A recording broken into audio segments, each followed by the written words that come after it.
Hiya friends, Prepared Suburbanite here. I don't know if you can tell or not, but I did get that tooth pulled on Wednesday. Today's Friday, the 22nd, and so I got it pulled on the 20th, and don't remember a thing. I remember going into the dentist office, and they sat me down in a chair. They started an IV. They said, "Here, bite on this." And they stuffed a thing in my mouth, and that was it. I don't remember a thing. Woke up an hour or so later and tried to come out of the fog from the anesthesia, and I was home within a half an hour after that.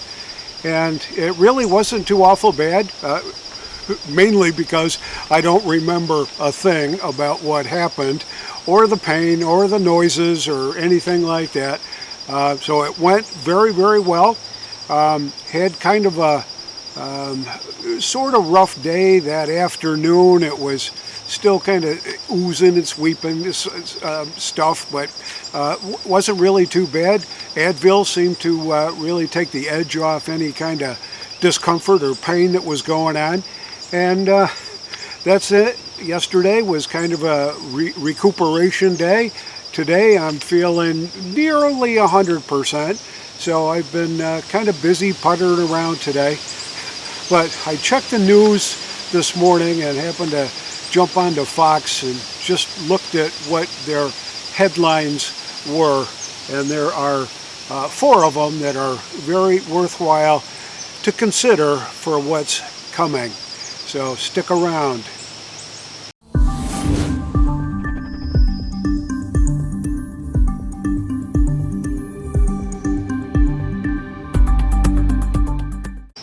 So I clipped a screen print of the Fox News channel on the internet, and their first 4 headlines for this morning were longtime Democrat senator and wife to be charged with federal offenses. And a subtitle there was corrupt relationship. Now that's Senator Bob Menendez, and he went through this a couple, 3 years ago, sort of the same kind of bribery stuff going on, but charges, it ended up on a hung jury. Charges got dropped. He walked without any kind of accountability or anything like that. So really hard to say what's going to happen with this one, but he's to be indicted officially sometime today, I think around 11 o'clock. So be alert to that.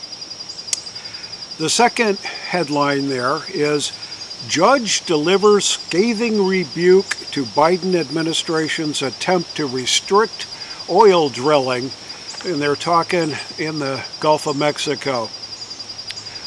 This particular federal judge from Louisiana decided that he had had enough. So he was kind of like joining the group of we the people who have had enough and said, no, you can't be doing this. So he issued quite a rebuke on that one. Worthwhile reading the entire story. The third headline is that a family that fled California for a Republican-led state, that's Texas, couldn't be happier with their new freedoms. That's kind of an amazing story about what's going on in California, who used to be a bastion of conservatism a number of years ago, but it has fallen off the left-hand side of the scale to the extent that it's truly becoming a socialist state. I guess it is a socialist state right now. And they lost in the last round, census round, they lost 2 seats because of their population declining. And there's certain projections now that they're in line to lose a potential 4 to 6 more because of their decline in population. So things aren't going real well in California, and it's very unfortunate that every time you hear that President Biden may not be the Democrat nominee for the 2024 presidential election, his name, Gavin Newsom's, keeps popping up as quite the alternative. And if that happens, we are in deep doo-doo. The fourth headline that Fox put up, these are 1, 2, 3, and 4, is a lawmaker warns the Democrats to have that have completely lost their minds with this far left crusade. It's all about the green energy initiatives.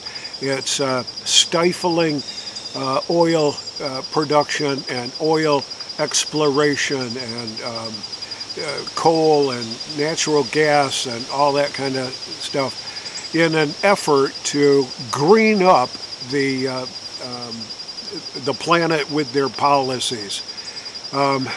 If you're buying into this, I'm so sorry that you have been taken into this cult.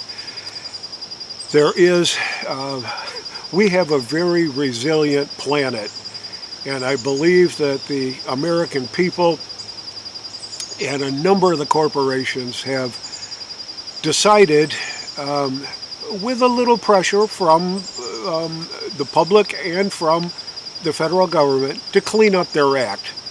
And yeah, they were facing some pretty stiff fines for this and that, smoke coming out of their chimneys and all that.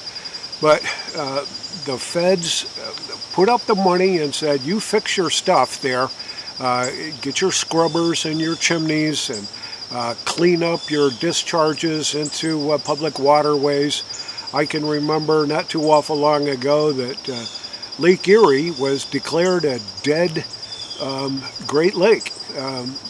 Fish were dying, the water levels were very toxic, and it didn't take too awful long for, once the public realized what was going on, that it changed. And now Lake Erie is a habitable, wonderful vacation spot for an awful lot of people in that area. So it is possible, with a little help here and a little help there. But what the federal government's doing right now is pretty much a police state action.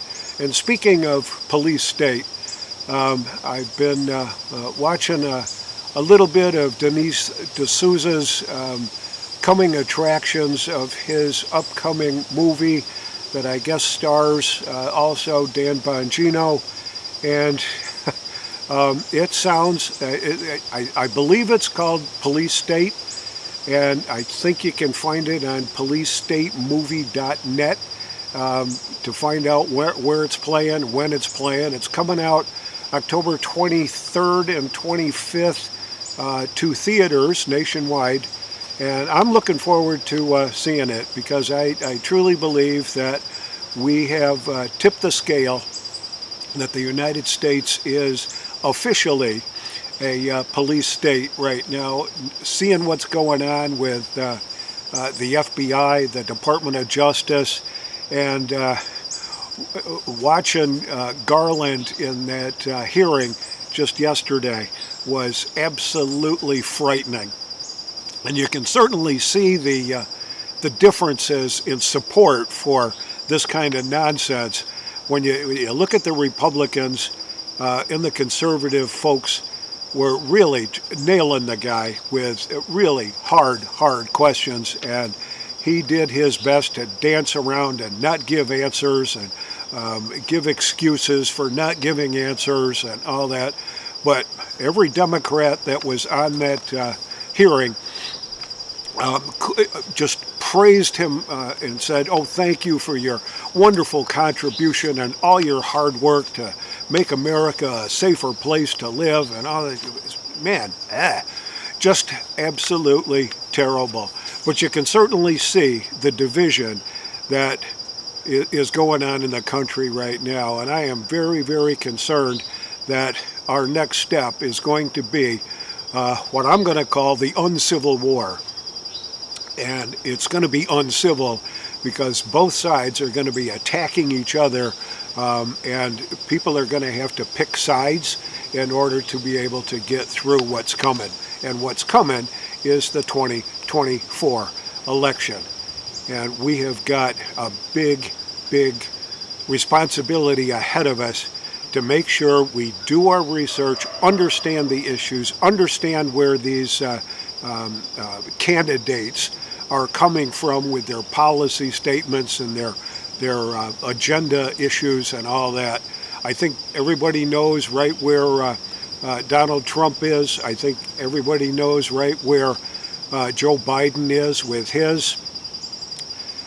And there's all that talk about, well, neither one of them is going to be the the party's nominee. One of them is going to be like too old and he's going to step down. The other one is like hated by half the country. But we've got a responsibility as citizens, sovereign citizens of this great country that used to be great, that's going to hell in a handbasket right now. But research the issues. Make sure you know what you're looking at. Make sure you know the agendas for these candidates that's coming up. And be prepared. This is the Prepared Suburbanite, reminding you to be prepared always, and I'll see you all on the next video.